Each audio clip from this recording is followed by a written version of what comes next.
Okay, I am going to go over the assignment instructions for the genotype data analysis. You need to bear with me on this. So when you open it, you should have a button that says My Document. You're going to click on it, and over in the right-hand corner, it's going to say Edit. You are going to click on Edit. When you click on that, this document is what should be popping up. So the most important part on this document is you need to bring up this data. So there's data that we need in order to look at these documents. I'd recommend putting them next to each other. So if you want to put the two documents right next to each other so you can look at both of them, that might be really helpful. So trying to get my stuff figured out. There we go. All right, I need to shrink this.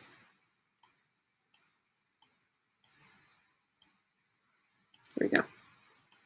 So again, you just want some way to look at these two pieces of data. Again, I recommend having them next to each other, but if you want to toggle back and forth between tabs, that's fine too, totally up to you. So what we're going to be doing is we're going to be actually analyzing the cub and the male and female genotype data to figure out who the parents are. So remember, genotypes are versions of a gene. So we have 4 different genes we're going to be looking at. We just call them gene 1, 2, 3, and 4. The cubs, we're going to have their genotypes. So we know what the cubs' genotypes are. We also know what the male and female genotypes are. So over here, that data I had you open, that's your female genotype data. You also have your male genotype data. So what we're going to be doing, and I'll kind of walk through this first one with you, is you need to be going gene by gene to figure out who the parents are. So let's start with gene 1. We know the cub has BB. You know that they have to get 1 B from mom and 1 B from dad. Both alleles come from the parents. So first we're going to look at our females or our possible mothers.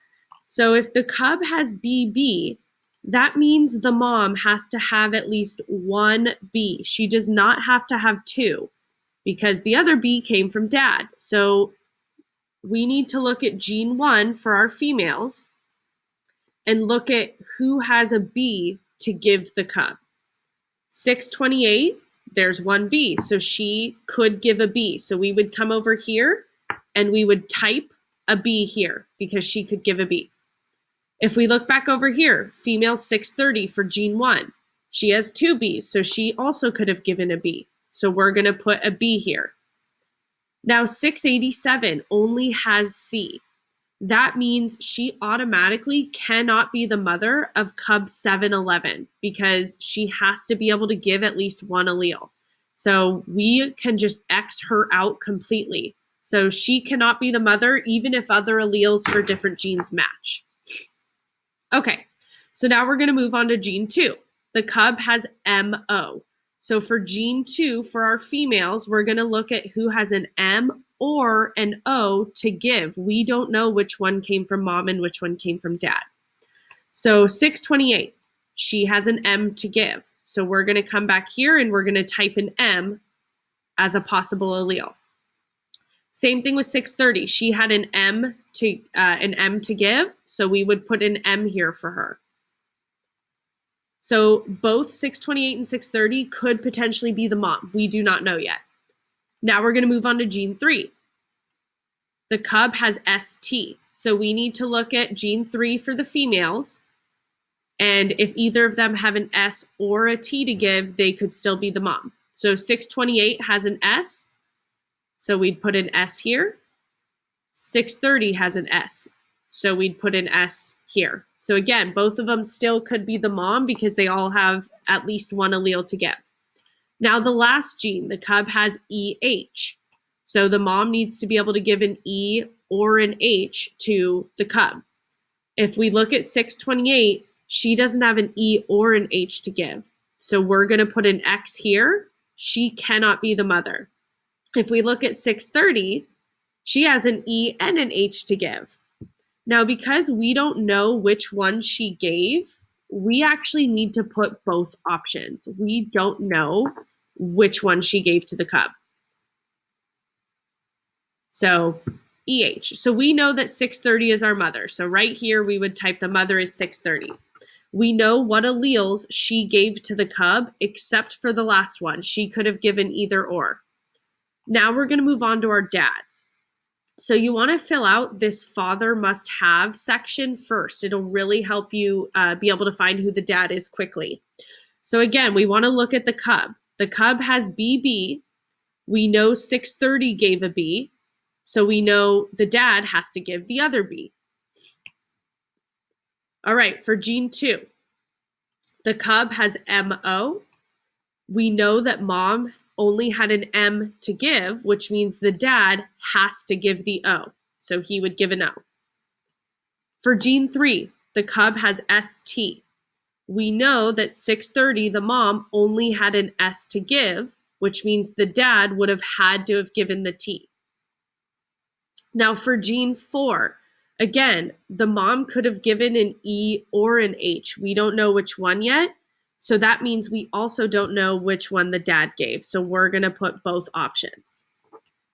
Now we're going to scroll down to put in our alleles for our possible fathers. So when we start looking, we want to look at the cub. So we know that the father has to have a B. So 633, 668, they both have B's to give. 631 does not. So we're going to X out 631 because he cannot be the father. 633 and 668 both have B's, so we're going to fill that in. Now the next allele we know we need is an O. So with that, we're going to see 633 and 668. They both have O's to give, so we're going to fill this in. Gene 3, the dad has to give a T. So if we look at 633 and 668, 633 is the only one that has a T. So that means 668 is not the dad. You can X out the next couple, the 2 boxes, and we put a T here for 633. Now for the last allele, again, we didn't know whether he gave the E or the H. If we look here, we can see that he only has an E to give. That means he gave the E, which means our mom would have given the H. So you're going to go back and delete to make sure it's the correct allele. So we know our father is 633 and our mother is 630 because their alleles are what could have been given to this cub.